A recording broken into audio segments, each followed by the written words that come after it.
Well, good morning, everyone. Welcome to Workers' Memorial Day 2022. We're really glad that you've come and taken the time to honor those who have died in the course of their work in the last year.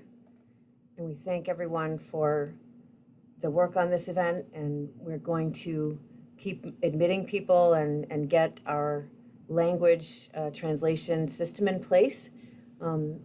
What we want to let everyone know is the meeting is being recorded and it will be available to the public afterwards. Before we get officially started, we want to make sure that we have language capacity for people who are speaking Spanish and English. So Jessica Maxwell will explain to everyone how this works so that we can have simultaneous translation. Thanks so much, Jeanette. So the entire event will be being interpreted. And if you are bilingual, you can feel free to leave the interpretation off. But if you will need interpretation into English when there are Spanish speakers, you can now go to the bottom of your screen. You will see a little globe icon that says interpretation. If you click on that, you will see that you can select either original audio, where you will hear everybody in their native language, or you can select English or Spanish. So if you will need interpretation from Spanish into English, please choose the English channel. And we have with us from Mexico, actually, we're very grateful to Lucia Perez, who will be doing our interpretation. And please keep in mind as you're speaking that somebody is interpreting your every word. I'm going to go ahead and give those instructions in Spanish for those who are just joining us in Spanish. And while folks go ahead and select the channel they want to be on, and then we'll make sure that you're hearing Lucia. Thank you. Entonces, bienvenida, muy buenos días para los que están juntándose con nosotros aquí y van a necesitar la interpretación en español. Estamos muy afortunados de tener aquí con nosotros a Lucia Pérez desde México, quien nos va a estar ayudando con la interpretación. Y verá allí abajo en la pantalla un globito que dice interpretación, donde puede seleccionar el canal de interpretación. Si quiere escuchar toda la llamada en español, puede seleccionar el canal de español.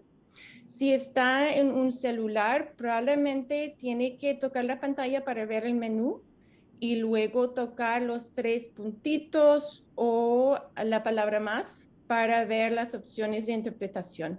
Cualquier pregunta puede poner un mensaje en el chat si no está escuchando a Lucía en el canal de interpretación, pero ahorita vamos a hacer una prueba para asegurar que todos tengan acceso. Gracias.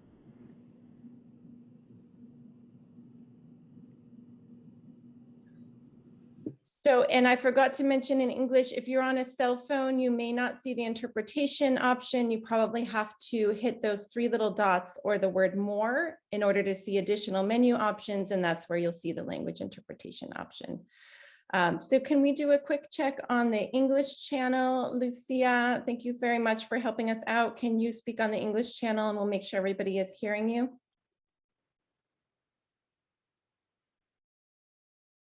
No.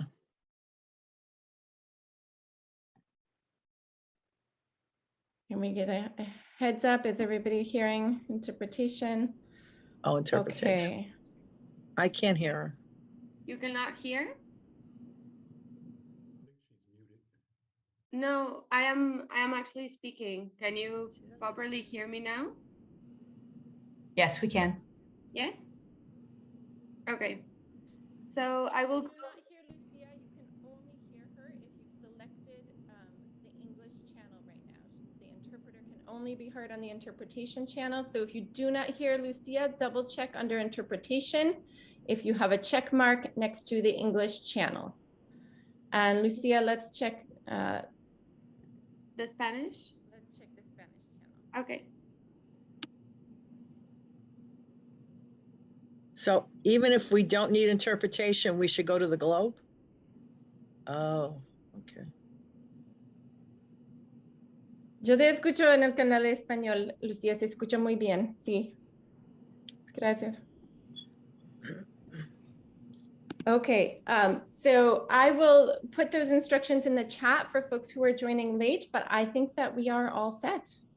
Thank you so much, everyone. Good morning, everybody, and welcome to Central New York. Welcome the community, the labor community, organized labor, and the community at large. I see many of your faces on Zoom, and I see many fighters. I want to say freedom fighters, but health and safety fighters. And that's really why we come together today. I was thinking about all the years I've been part or been in the audience for this event. It's one of my favorite events because I see everybody I work with all year who fight for workers' rights, who fight for the fact that everyone should go to work every day and that it's our right to have a safe and healthy workplace and not our privilege. It's our right.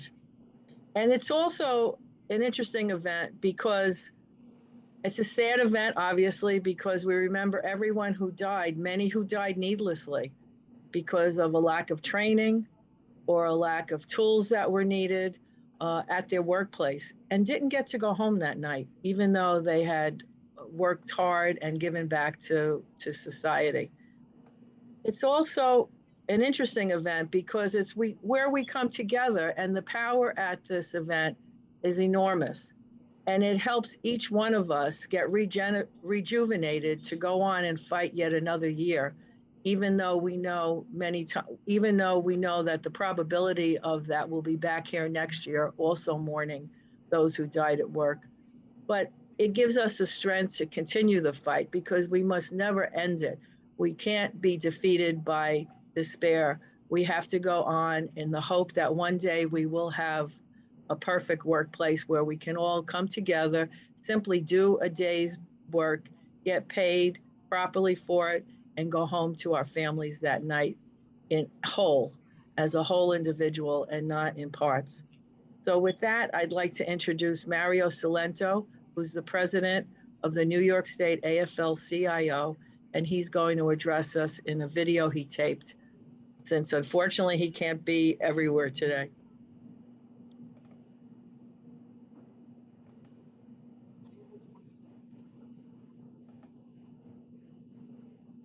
Safe working conditions for all Americans. On April 28, 1971, the Occupational Safety and Health Act went into effect, promising safe working conditions for all Americans. The OSH Act has improved workplace health and safety nationwide, preventing hundreds of thousands of deaths since it was enacted. The union movement fought hard for this. We recognize its anniversary each year as Workers' Memorial Day, a day to pay tribute to those who have died, been injured, or made sick on the job. Over 50 years later, the fight continues. Workplace hazards kill and disable more than 100,000 Americans annually. In the last 5 years, 50 gig workers were killed on the job. In 2020 alone, 223 New Yorkers were killed at work. This is unacceptable. The infectious disease outbreaks caused by COVID-19 are more widespread than anything we've seen since the OSH Act took effect, exposing serious gaps in our workplace health and safety protections. Workplace injuries, illnesses, and deaths are preventable when working people have access to proper training, adequate safety equipment, and when employers are held accountable for the working conditions they foster. Workers must have a voice on the job to achieve these things.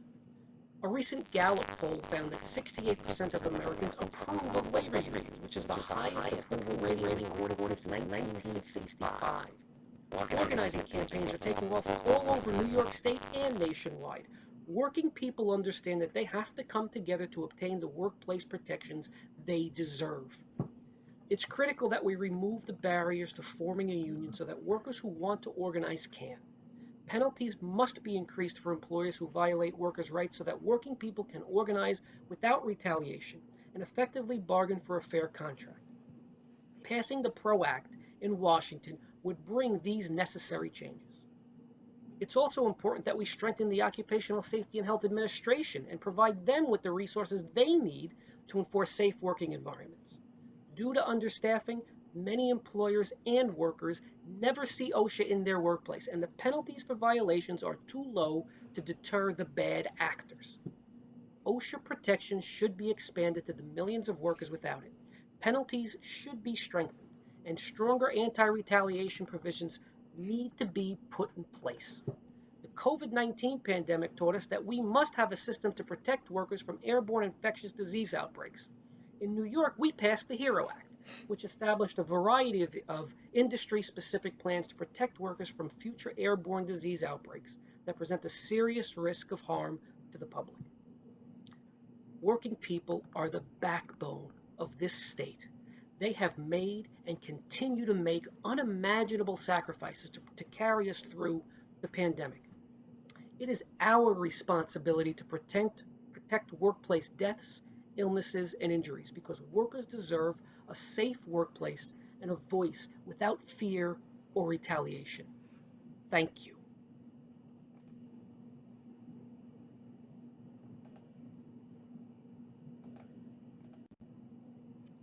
Thank you to President Salento. And as all of you in the labor movement know, we fight, but we fight for all workers, not just union workers. We fight for everyone and try and raise the bar higher. And with that, we have partners who we fight with. And one of them is Deborah Gonzalez, who's the director of the Greater Syracuse Council on Occupational Safety and Health. Deborah? Thank you so much. So I want to let everyone know that it's how important every year that we acknowledge the deaths that occur in New York State. It's so important. Every year I get the opportunity to provide a painting to just bring out what's happening in New York State. And after 2.5 years of this pandemic that occurred in our country, we have seen over 67,000 deaths in New York State alone. And I want to say that having this vaccine campaign started with Governor Cuomo, now it ended up with our new governor. I want to say that we were looking at saving over 48,000 deaths, 300,000 hospitalizations, and over 1.7 million cases. So that's an accomplishment in itself to see in our state do something to fight this virus, and having the doses go up to over 17 million is very, very good. So every year, as we're going through this, I think it's going to continue another year. It's frightening, but I'm just happy to see our state do so much for us. So I just want to leave it at that. Okay, thank you, Deborah. Thank you for your painting. It's too bad we can't get up a little closer to see it. But Yeah, it's in sorry. your program, which is a good time to stop for a moment and notice that the program is in the chat. And you should be able to open the program and see Deborah's painting a little bit better. You can see the order of the program today. You can see a number of supporting things in the program. So please avail yourself to that.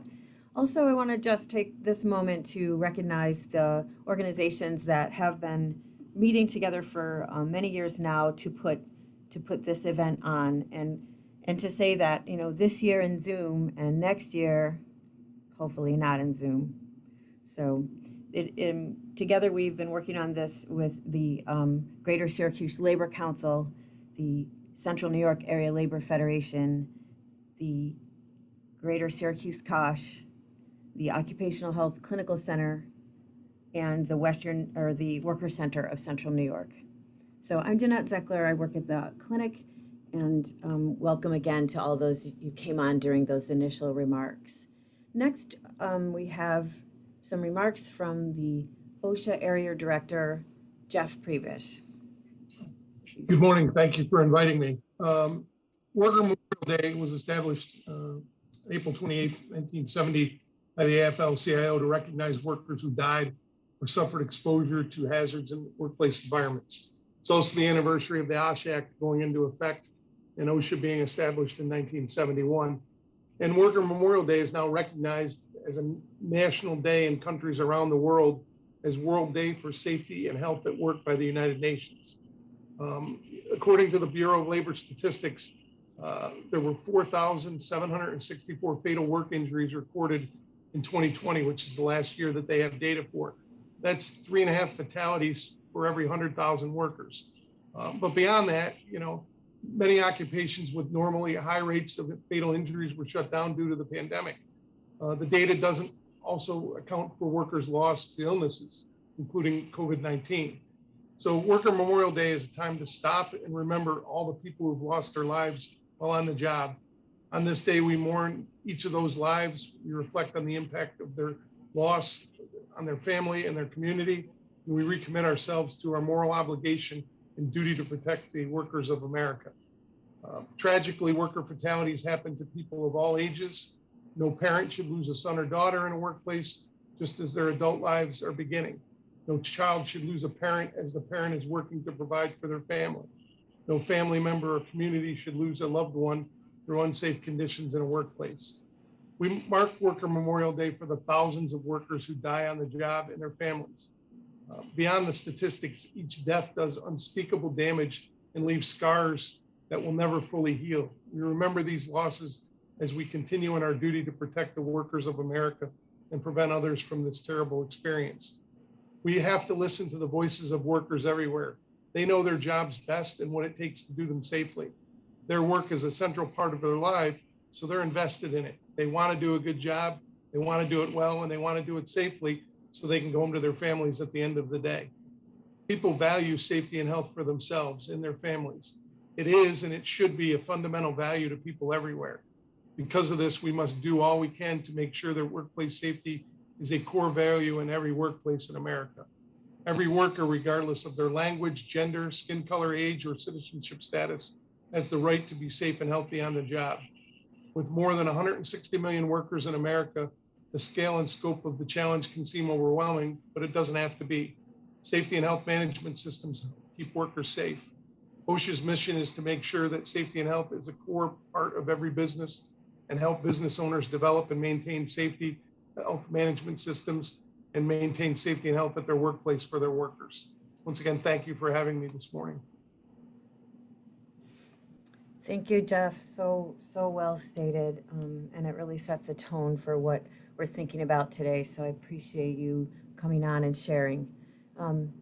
Next, and I'd like to mention that the music that has been selected today centers around internationally renowned singer-songwriter Reggie Harris.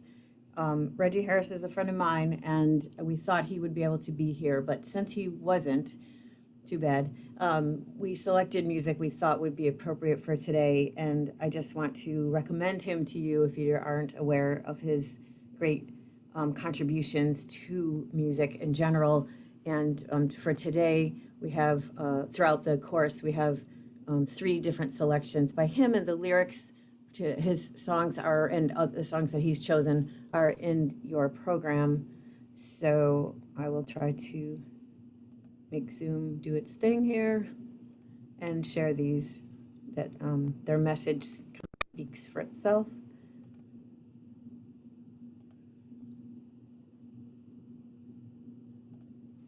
Our people gonna rise. Our people gonna rise. Our people gonna rise.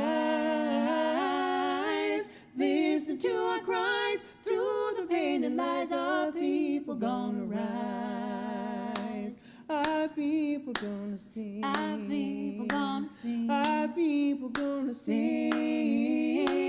In spite of everything, hear our freedom ring. Our people gonna sing. Our people gonna fight. Our people gonna fight. The world we know is right.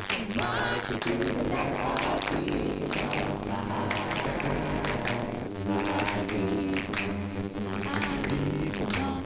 Our people gonna grieve. Whatever you believe, we have the right to breathe. Our people gonna grieve.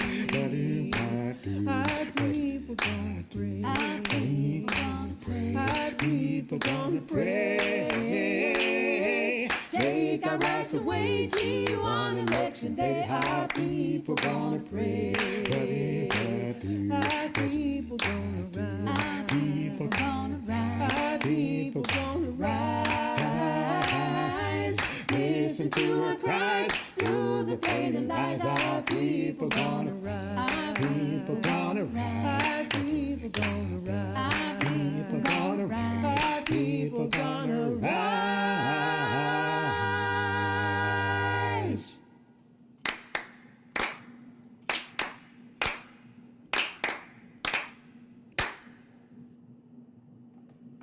Our people Oops, gonna hold on. rise.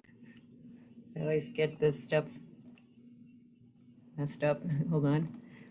There's another one. This song was written by Reggie in response to January 6th, but I think that, you know, it has a lot going on in it for us as a movement also. So hold on, I will figure out how to make it go.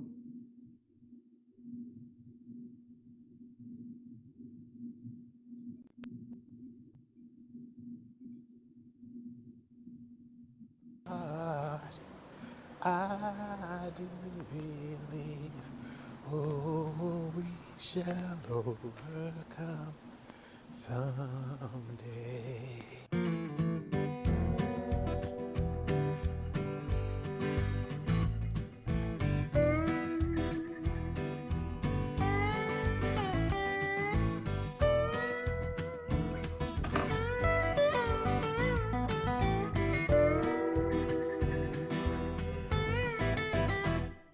Well, it's a plague on the nation. It's all across the news, splashed up in color for all the world to see.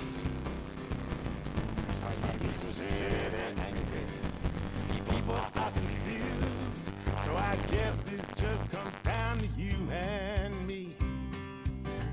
It's a universal struggle, one fed by vicious lies. We've all been bought and sold for someone's gain. It's a mystical dilemma. It's a puzzle that defies our attempts to fit the pieces in the frame.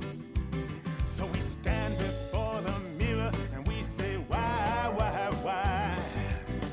How did we get this way? It's who we are. Yeah, it's who we are. Well, you can blame the politicians, you can blame your neighbors too. You can blame the founding fathers for what their mothers didn't do.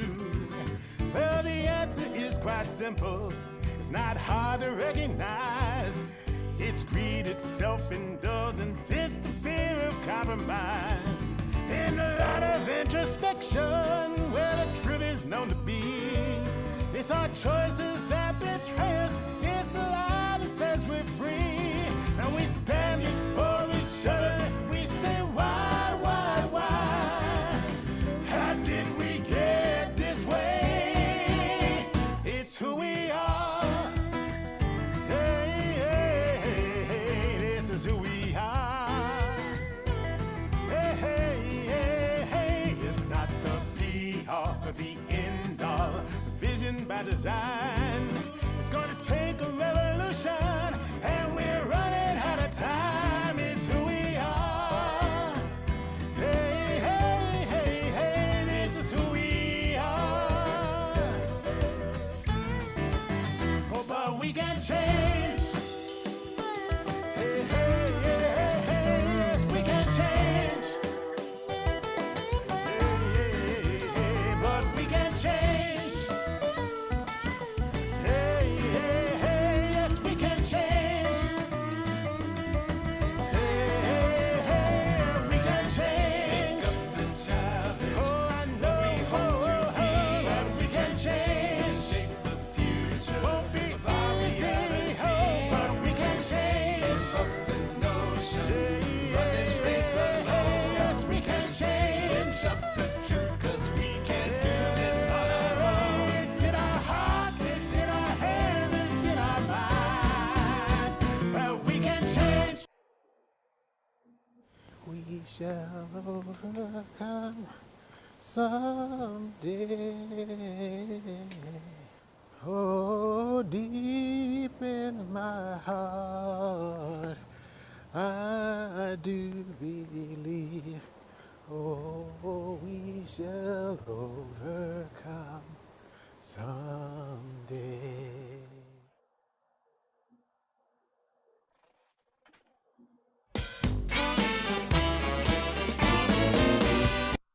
Sorry about that. All right, Reggie Harris. So our first award is a Worker Empowerment Award. But before we get to that, we do need to take a moment and recognize that we have a number of elected officials right here with us today. And when he talked about blaming the politicians, we know who our friends are, and we're glad that you're here working together with us on workers' health and safety to prevent death and disease.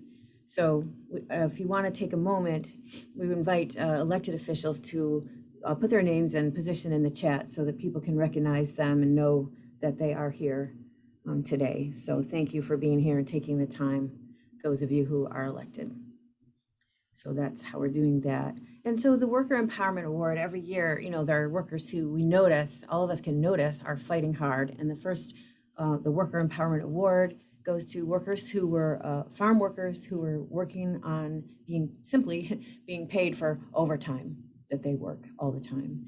And so Jessica will introduce. Thank you so much. And I am going to do my comments in Spanish, and our workers who's with us will as well. So if you are not on the English channel, if you need interpretation to English, please go ahead and do that now. Buenos días, soy Jessica Maxwell. Good morning. My name is Jessica Maxwell from the Worker Center of Central New York. We are, our members have low wages or immigrants, and we work to fight for the rights of the workers, for the health of the workers. We teach them, and we work together to increase their power.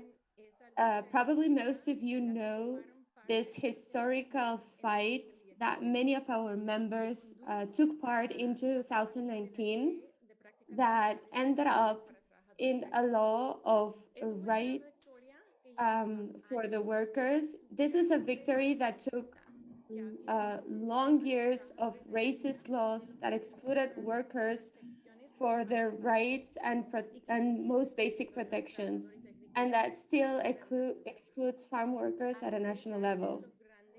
Despite this big victory, especially workers in New York do not have the right for work to have a union. Is the first time they have a day of rest and have a partial. We know that the standard for extra hours in other states is 40 hours. In New York is 60 hours. Our members will not conform with nothing else than equality, the absolute equality. We created a board to change this extra hours, and in 2020 this was postponed. They had compromised to revisit this from the 15th of December to 15th of January, no, November and December. But when 15 December arrived, they had done nothing, and we came together among all the workers in New York to make action, and soon this wage board quickly convened a new hearing for January. Participation was overwhelming, even with a strict 3-minute time limit on testimonies. Hearings went on for hours, and fourth session had to be added. During the session, after several of our members finally had the opportunity to testify, the wage board voted 2-1 to phase in a 40-hour overtime standard.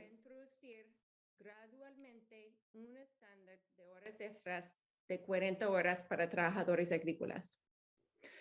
Hoy estoy muy emocionada. I'm really excited and proud to have with us one of our members, a longtime farm worker from Sotos area who works in the apple industry, a $1 billion industry in New York State, an industry that depends heavily on the labor of immigrant workers, a worker who testified as part of those hearings. Please welcome Whitmer on behalf of Worker Center members to accept the worker.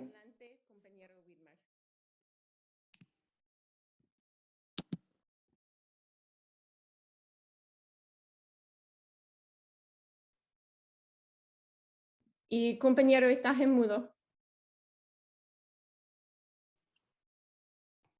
¿Me escuchan? Yes, Sí, ahora we can listen to you, Whitmer. Hola, muy buenos días. Y Hello, good morning. permitirme, ¿verdad? Thank you very much for giving me this space. Quisiera compartirles, ¿verdad? Mi I would like experiencia to share my experience trabajador, ¿verdad? as Por worker 10 años y for así more como than 10 acaba years. de mencionar, ¿verdad? Fue una And de las just as Jessica personas mentioned, presente I en was la- one of the en la person that was audiencia de at the hearings in the la wage verdad board. fue algo, digamos, muy, Truly, como dice usted, emocionante, ¿verdad? this was something very emotional, Como trabajadores, exciting, o because digamos, as workers, muchos trabajadores como yo, ¿verdad? Que no tienen there are many workers ni like idea me that de do not have lo any que idea está of what is all this that we're pasando doing now. de una ley Everything that is y que behind a passing of a que sea law, justo para nosotros. and that we Y, have le digo, fue algo a fair increíble, job. ¿verdad? Escuchar tanto This was something amazing, incredible, listening to so many lo que pasó things en la audiencia. that happened during the Y hearings. la verdad, pues a veces no, Truly, los I dueños, sometimes, ¿verdad? Dicen well, que the te owners tratan sometimes bien, say that they treat us well, a lo cual, ¿verdad? lies like Con that, nosotros no es así. but La what verdad, we como live every day mencioné, ¿verdad? is not like that. En esa As I mentioned asamblea tuve la during oportunidad, the ¿verdad? De wage hablar, board, fueron 3 minutos, ¿verdad? Que no fue I was suficiente only able to tiempo speak for para 3 minutes, which wasn't expresar, enough ¿verdad? Todo lo que to express uno vive como everything that I trabajador. live as a farm worker. Sufre uno tanto como el calor, We suffer a lot, el the invierno, heat, ¿verdad? Trabajando the winter, working 8 to 9 y, ¿verdad? hours No nos during importa, ¿verdad? very cold weather.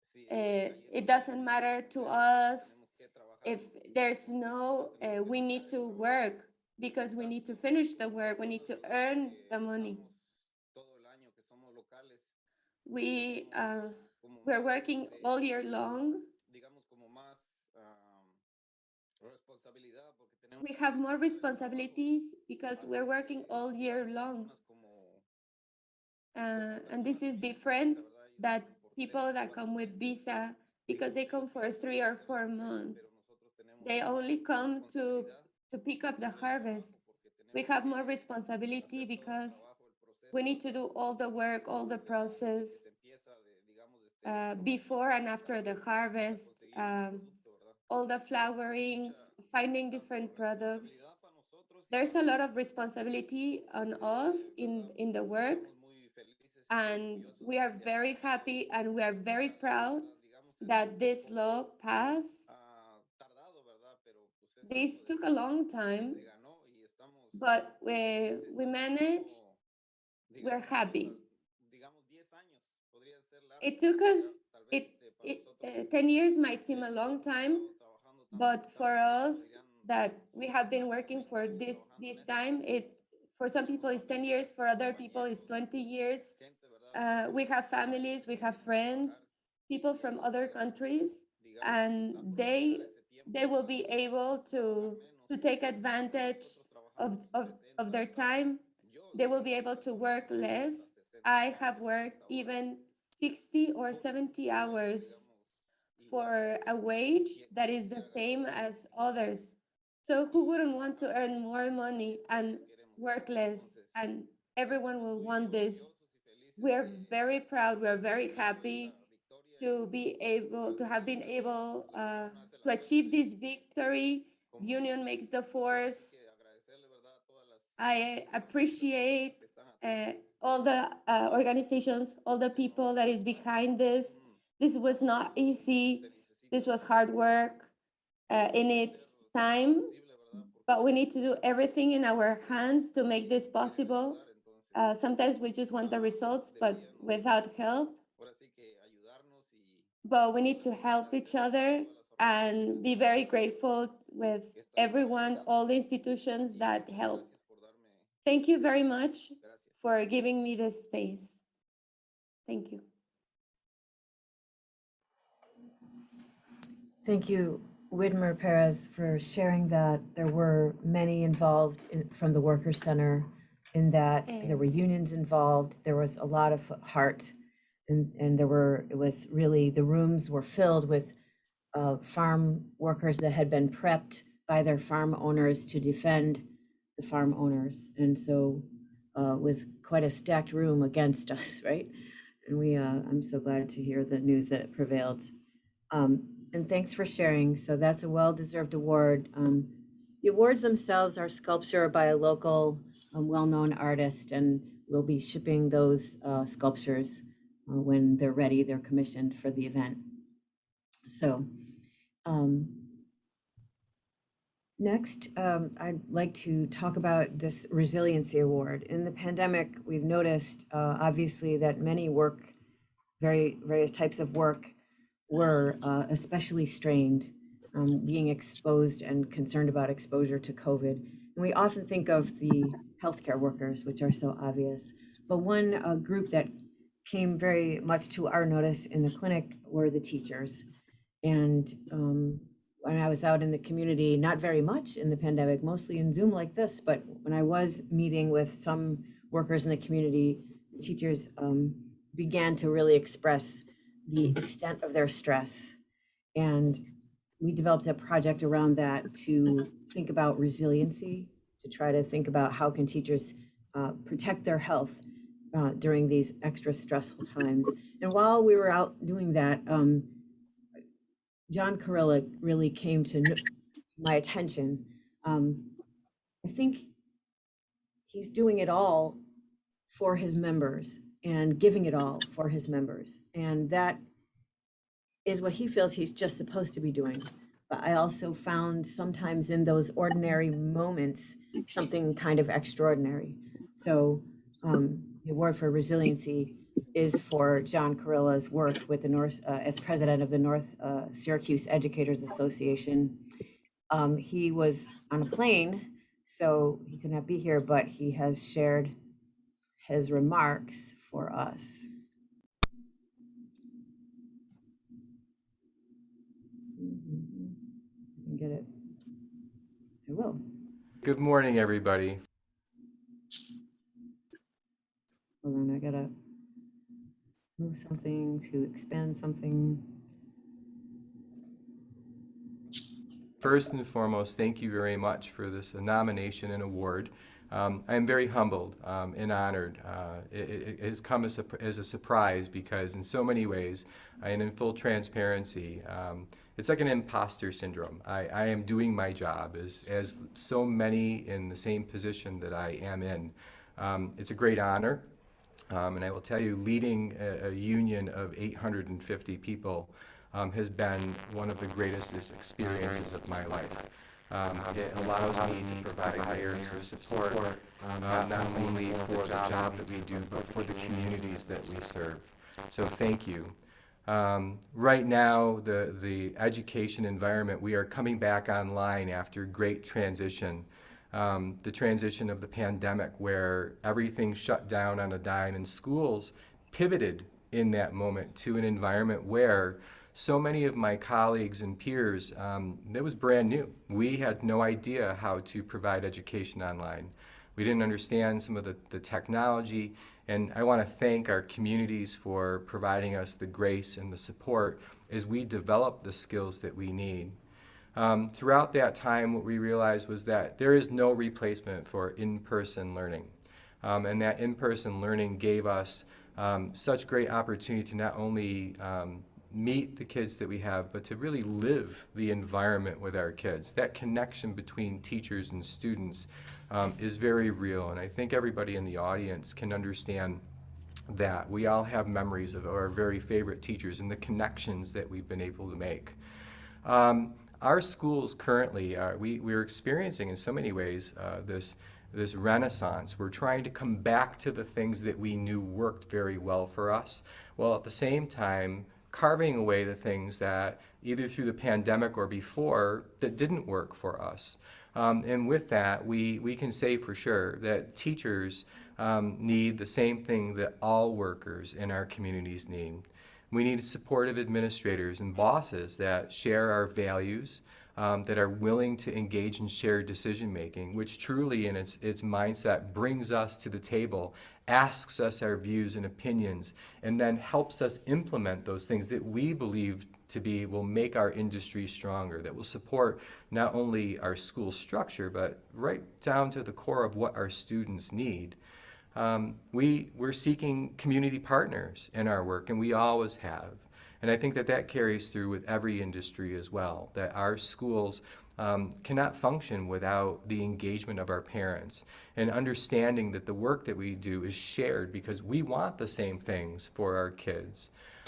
We're seeking legislators who actually get what we do and seek us out as they're developing policy and initiatives that impact the industry that we have as public education. We've been very fortunate with many of our legislators. Current Governor Hochul has delivered a series of bills and financial support to public schools that we have not seen in decades. We have Senator Mannion and Senator May, Al Sturpey, we have Pam Hunter, all of which have been highly engaged in all of the work that we do in our schools, and we thank them for that. You know, the needs of teachers, again, very similar to we need support. We need support from our community, from our parents, and from our legislators, and the grace to allow us to do all of the work that we do. Of all of those, time seems to be the biggest commodity that we're dealing with. As we're re-engaging and relearning a number of the things that we're doing, time in itself seems to be lacking. Time for us to develop the new programs that we need, time for us to work on the technology aspect of the work that we're doing, curricular changes that are being implemented at the same time that we're bringing people in. What we're finding equally as time is that the time away that we had is that many of our students have come in with very strong deficit of how to function in a public setting.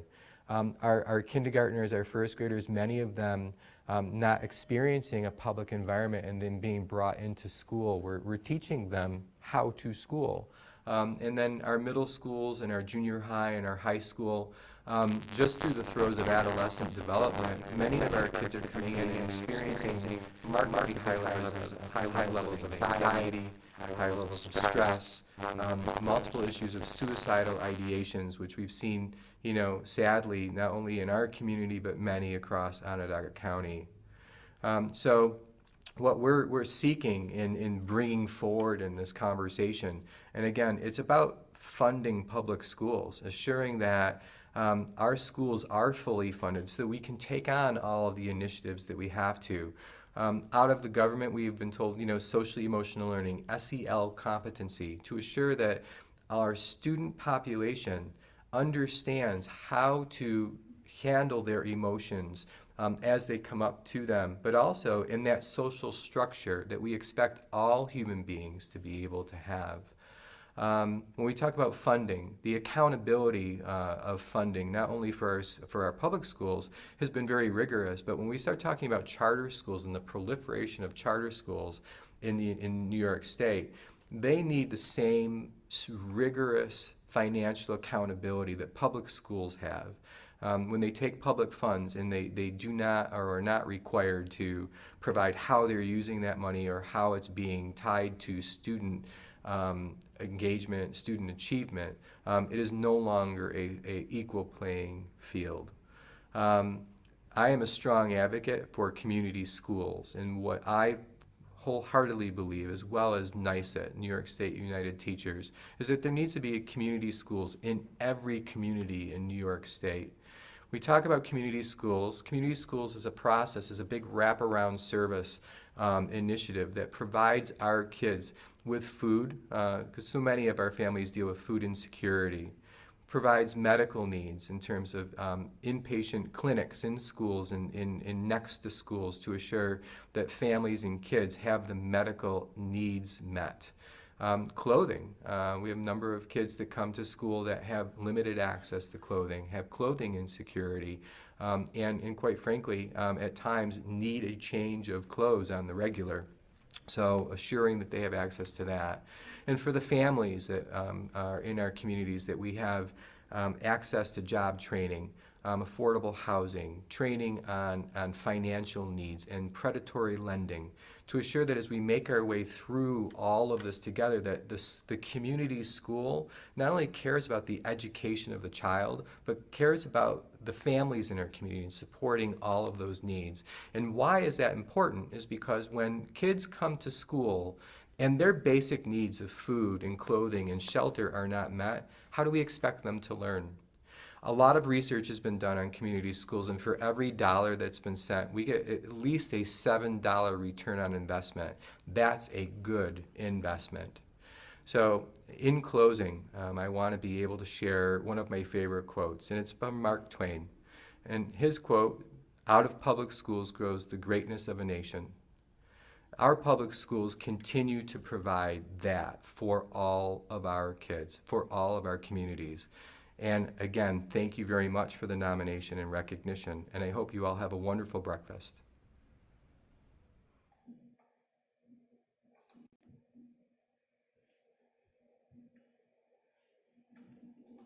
Okay. Clap. I missed the clap part, and give the person the award, but here we are in Zoom still. Really appreciate John's work. Next, Jessica is going to talk about the New York Hero Act. Thanks, Jeanette. Last year at this event, for those of you who were here last year, we were actually in the last days of the fight to pass the New York Health and Essential Rights Act. You'll probably remember we did a huge call to pressure the governor. The New York Hero Act is the first permanent airborne infectious disease standard in the country. And the act had already passed both the Senate and the Assembly, but then Governor Cuomo, who was under heavy industry pressure, was threatening to gut the bill or to veto the bill. And we all did what we know how to do, which is organize. And we came together across industries, across unions. We had dozens of unions on a sign-on letter, workers' centers and allies. And this is a fight that we won. And the New York Hero Act is now law. It has been put into effect. And so let's do it. Let's give ourselves a round of applause. Can you unmute for a minute and let's do a real, actual, live round of applause? Hear that? Thank you.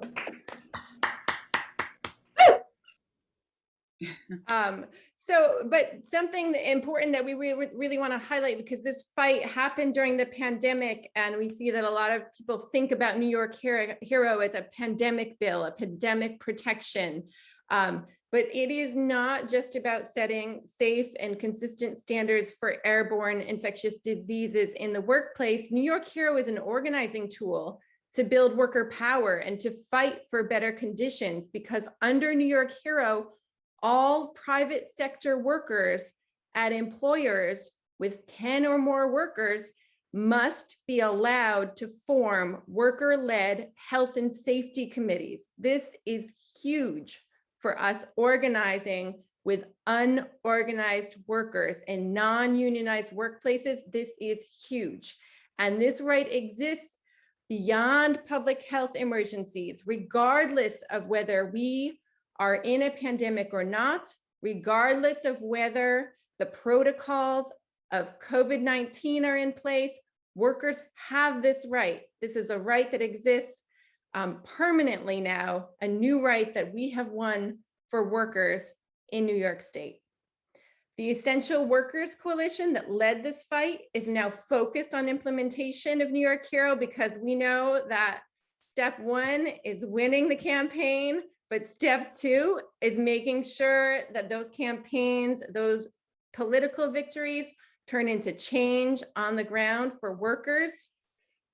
And we will be in May sharing out a toolbox for workers and organizers to support the formation of worker-led health and safety committees. And I am going to pop a link in the chat to that website so that you all can help us make this political victory into a reality on the ground for worker power.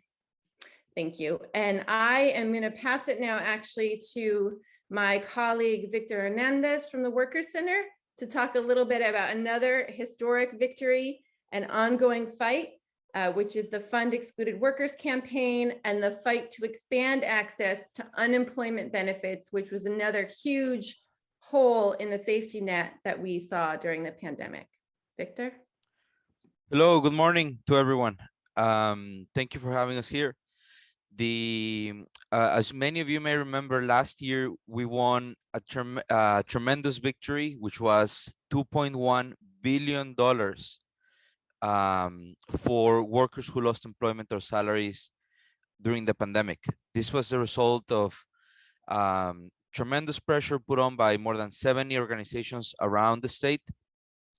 And it really provided life-changing support to many workers who have been here working for many years and who lost many work hours or lost their employment, or even sometimes sadly lost their lives. The Excluded Workers Fund, when it opened, that amount that I mentioned before was distributed in 9 weeks, something that really caught everyone by surprise. We estimate that the Department of Labor received 75,000 applications though that were denied simply because the money had run out.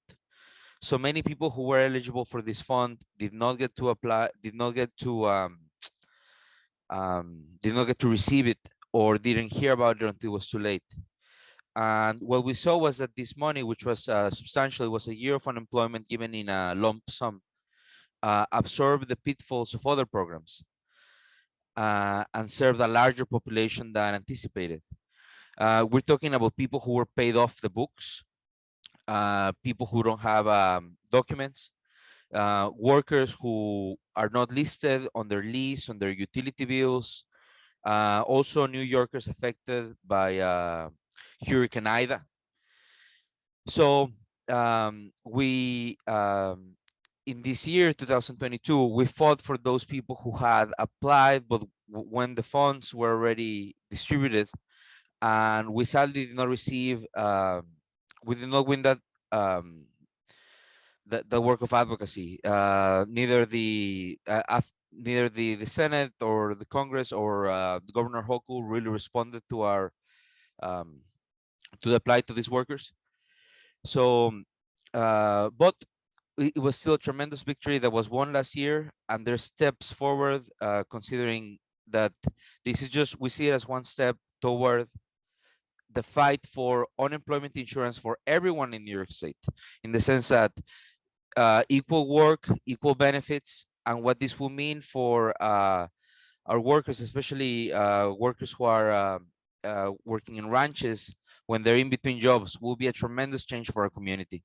So I will leave the floor to one of our colleagues, whose name is Delmi Rendon, who will speak briefly about what receiving this money meant for her and for her family.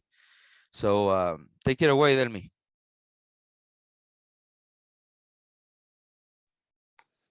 Buenos días a todos, mucho Good gusto. morning, everyone. Very nice to meet you. My name is Munir. I'm part of the Worker Center from Syracuse. The Fund for Excluded Workers for me was very important, very useful because I used to live in the city of New York. I suffered an accident. And then the pandemic started with my husband. We were struggling a lot, but we couldn't make it.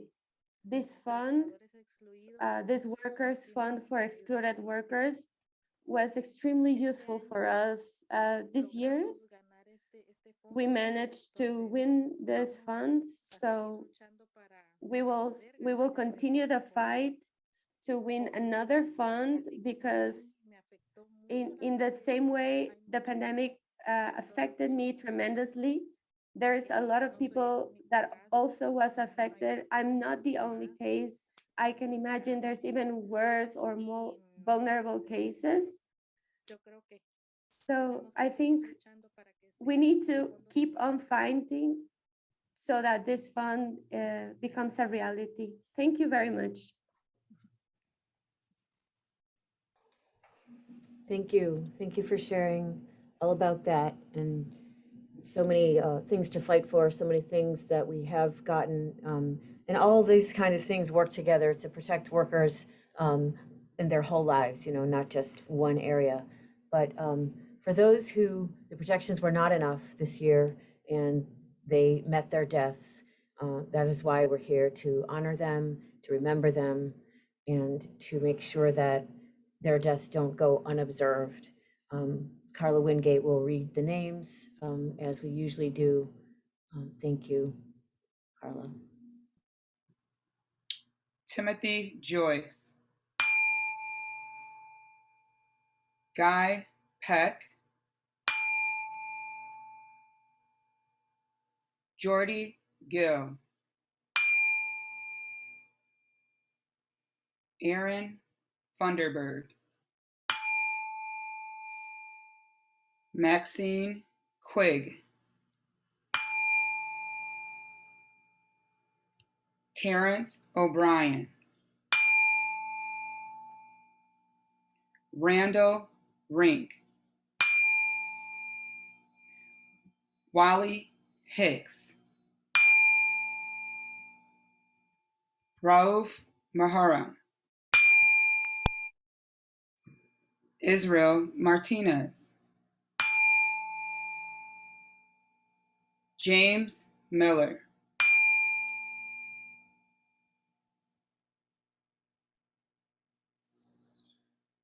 Eddie Hernandez.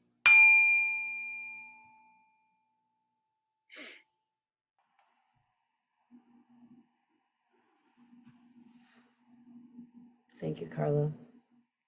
Welcome.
Just like that river, baby, I've been running ever since. It's been a long, long time coming, but a change is gonna come. Oh, yes it is.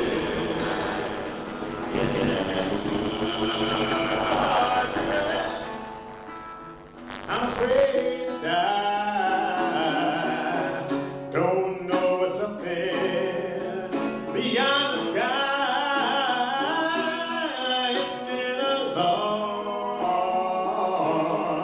time coming, but I know change gonna come. Oh, yes it is.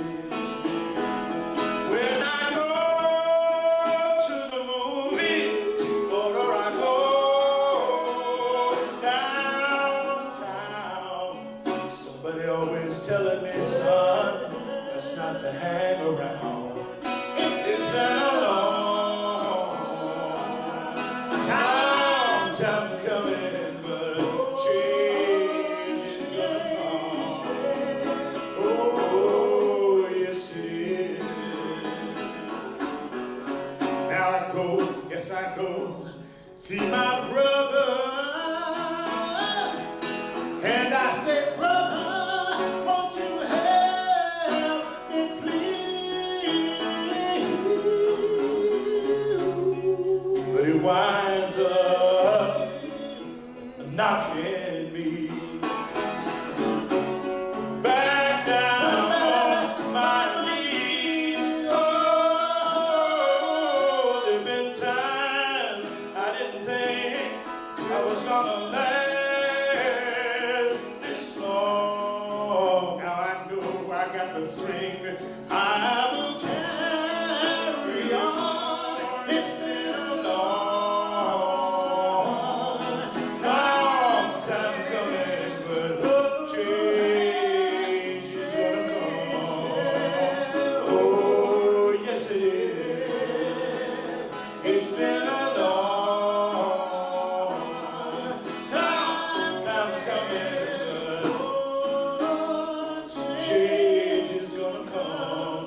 Oh, yes it is. Freddie Harris. Scott Ainsley. Thank you so much for coming.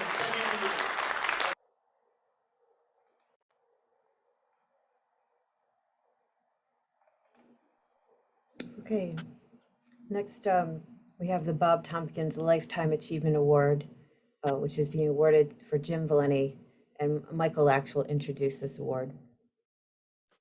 Hi, thanks. I'm Michael Ax. I'm the medical director of the Occupational Health Clinical Center, and I'm thrilled to be given the honor of introducing Jim Valenti for this award. Bob Tompkins, for those of you who don't know, was an important health and safety union and community activist for his entire working lifetime.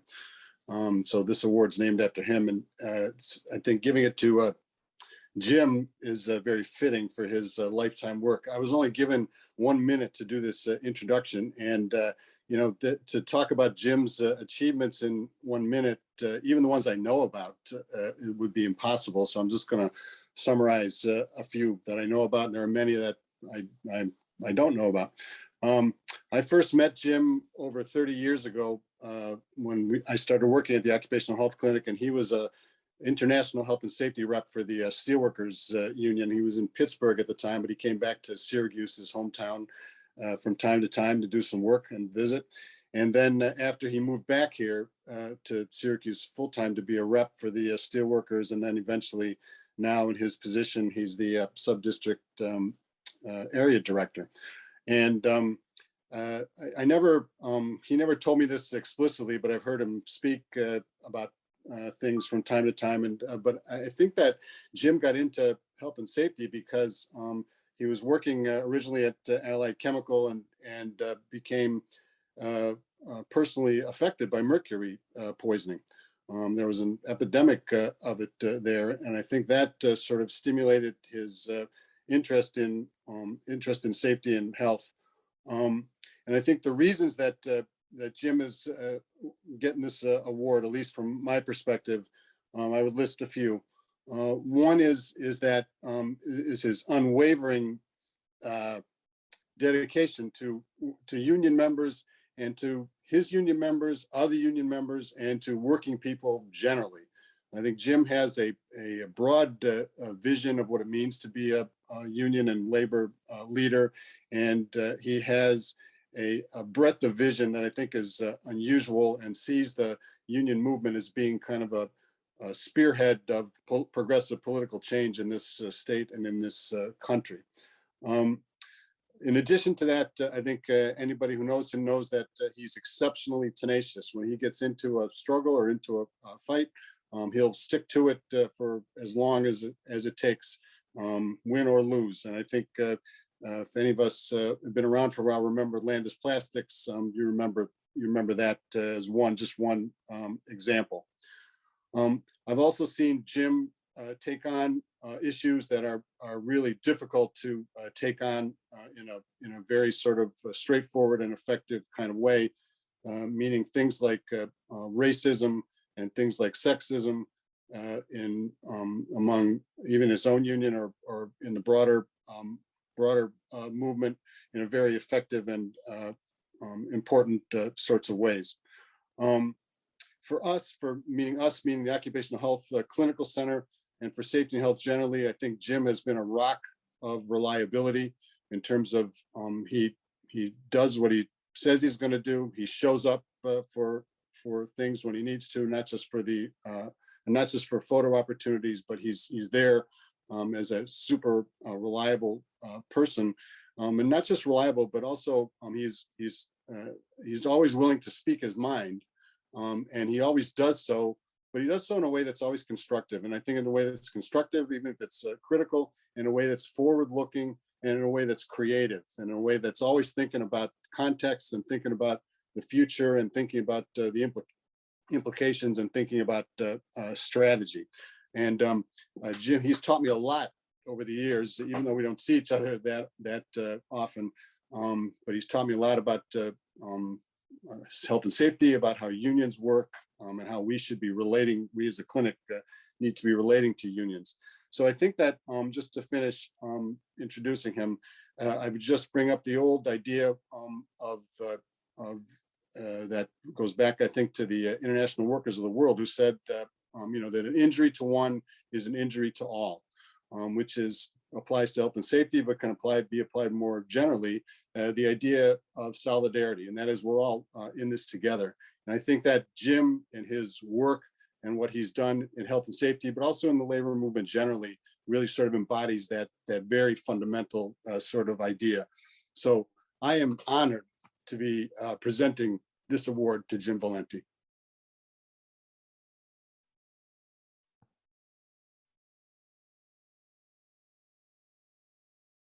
Jim, you're muted. Yeah, I got you. Thanks, Mike. I'm honored to receive this award. I have to say, I believe that there's people on this call and people who have retired before me who deserve it much more than I, but I am certainly appreciative of it, very honored and very humbled to receive it. And thanks, Mike. You've been a good friend, and I've learned a lot from you and a lot from others that are on the call today. Mario mentioned 52 years ago, the Occupational Safety and Health went into effect, promising American workers the right to a safe job. And 52 years after the passage of the nation's job safety and health laws, the tolls on workplace injury, illnesses, and deaths still remains far too high, and too many workers remain at serious risk just trying to feed their families. Since that time, workplace safety and health conditions have improved, and a lot through the work of the COSH groups, the clinics, labor unions, just general activists throughout the country. But too many workers remain at risk. Illnesses, injuries, and deaths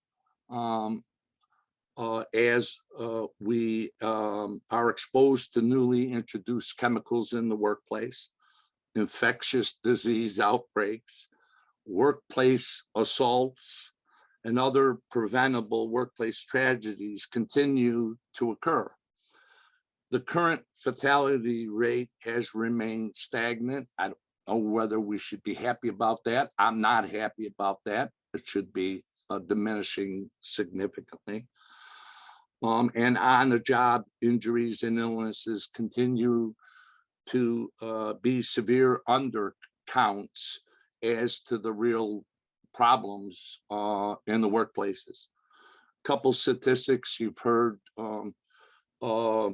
earlier, but tend to really, really, really bother me personally.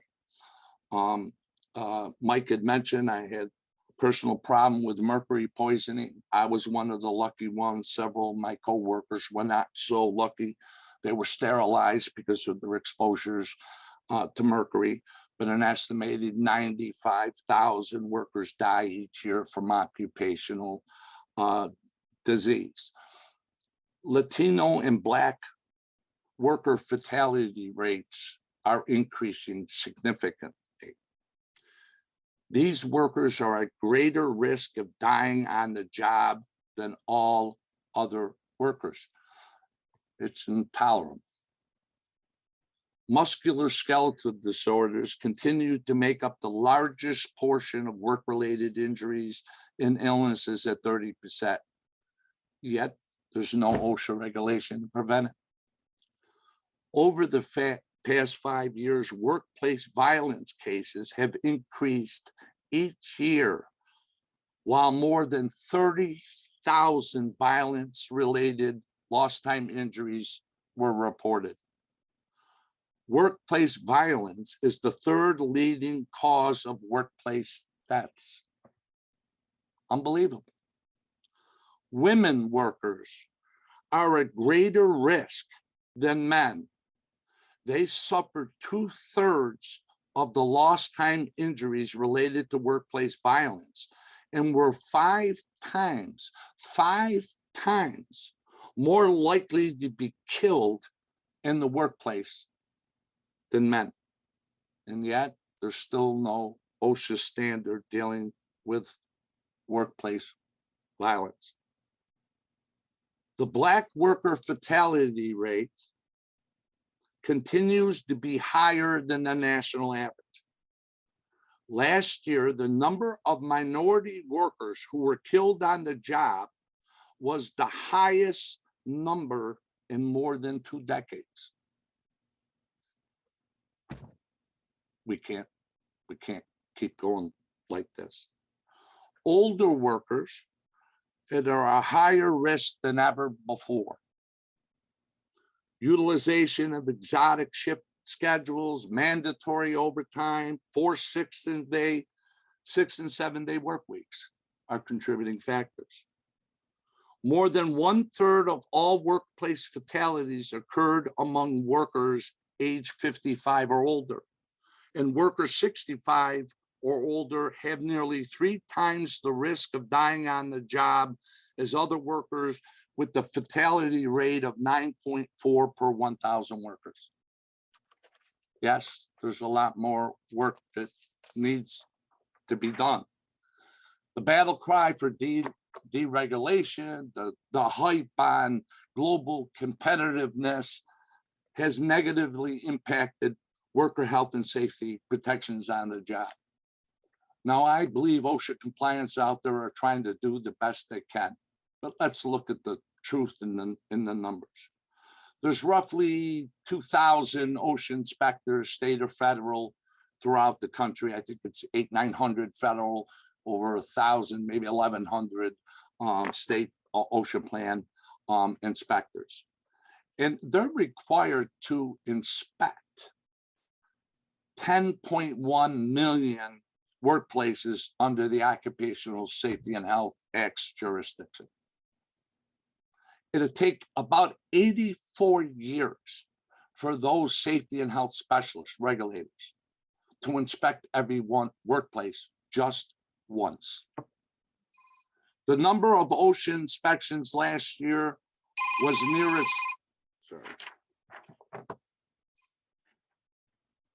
near its lowest number since the agency opened 52 years ago. Yes, there was a COVID pandemic, but the majority of our workplaces remained open, and we continued to be exposed to hazards that could take our lives.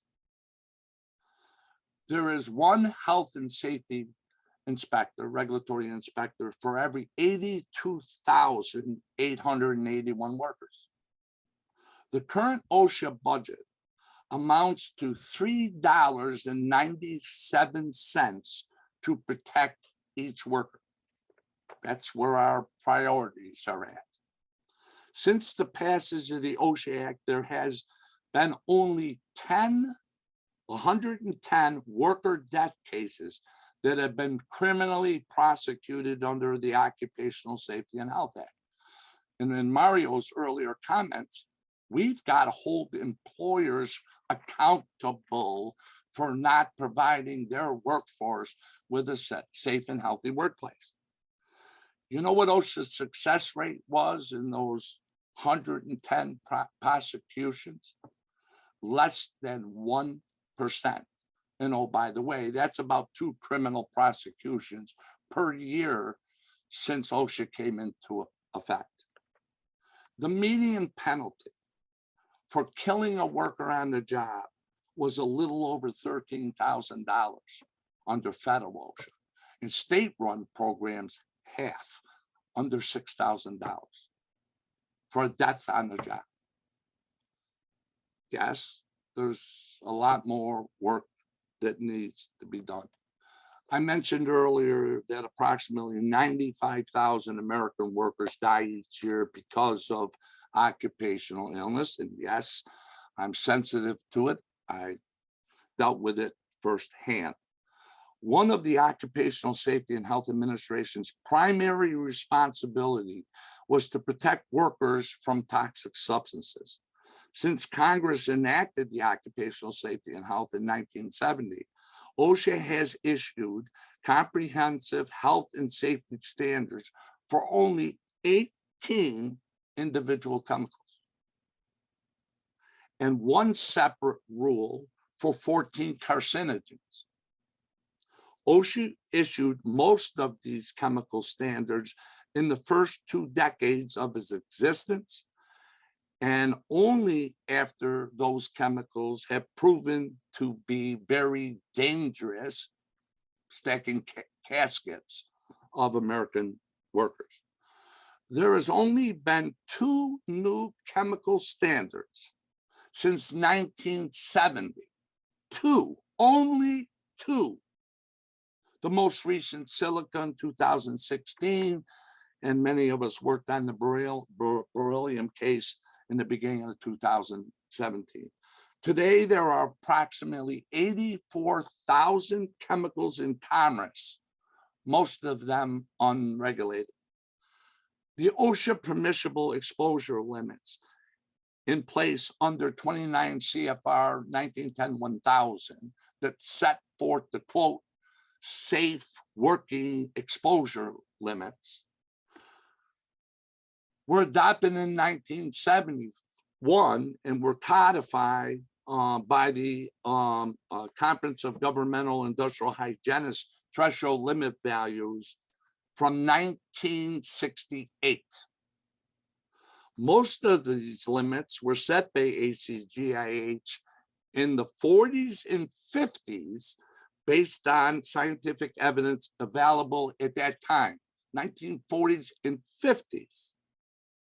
Many chemicals now recognized as hazards are not covered by the 1968 limits, and many of the others with PELs are woefully outdated.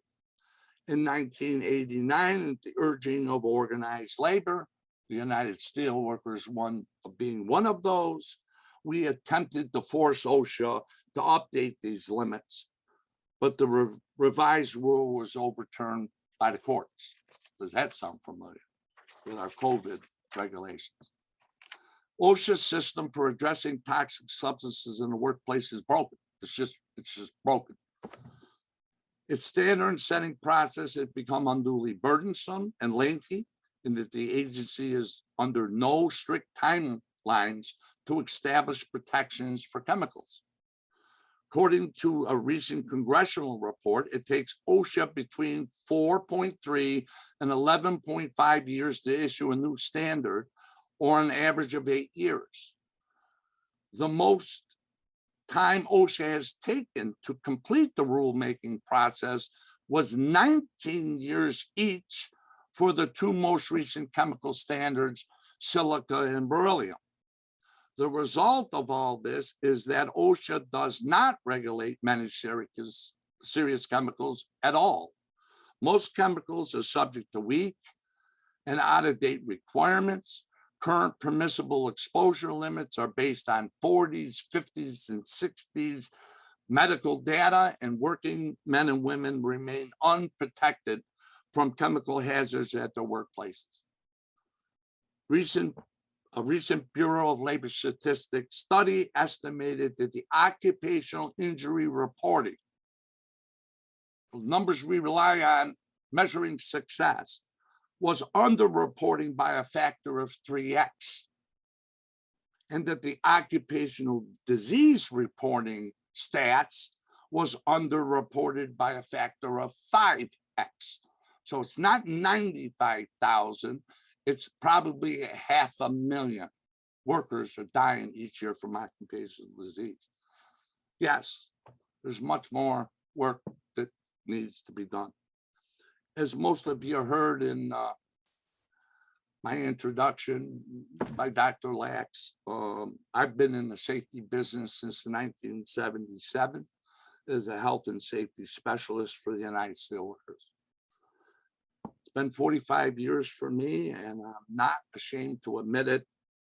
I'm running out of gas, and I will be hanging up my hard hat and putting away my safety boots next year.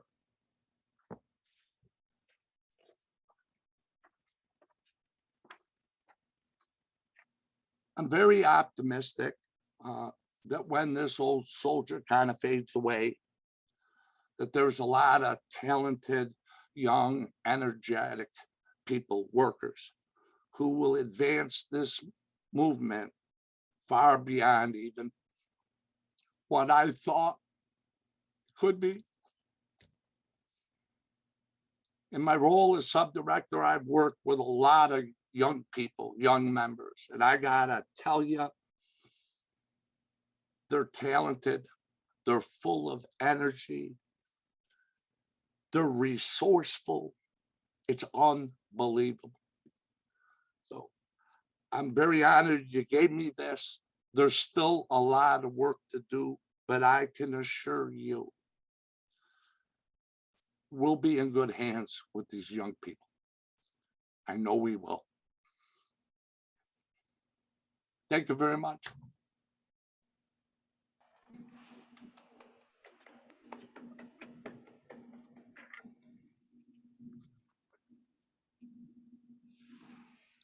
Thanks, Jim. Thanks so much. All that information is so powerful, and you're very deserving. I should mention that Mark Spadafora nominated you, and the committee, of course, unanimously believe that was an excellent idea. For all the decades of your work, we definitely thank you. And so I want to also acknowledge that it was Anne Marie Gibson who puts together the names each year for the whole state. She does this, and then we carve out our part. And Jessica is mentioning a fundraiser to support the most recent death, which just came in last night, to our attention last night. So take notice of that. Thank you, everyone, for attending this 2022 Workers' Memorial Day, and we hope you have a really great rest of your day. Thank you. We're adjourned.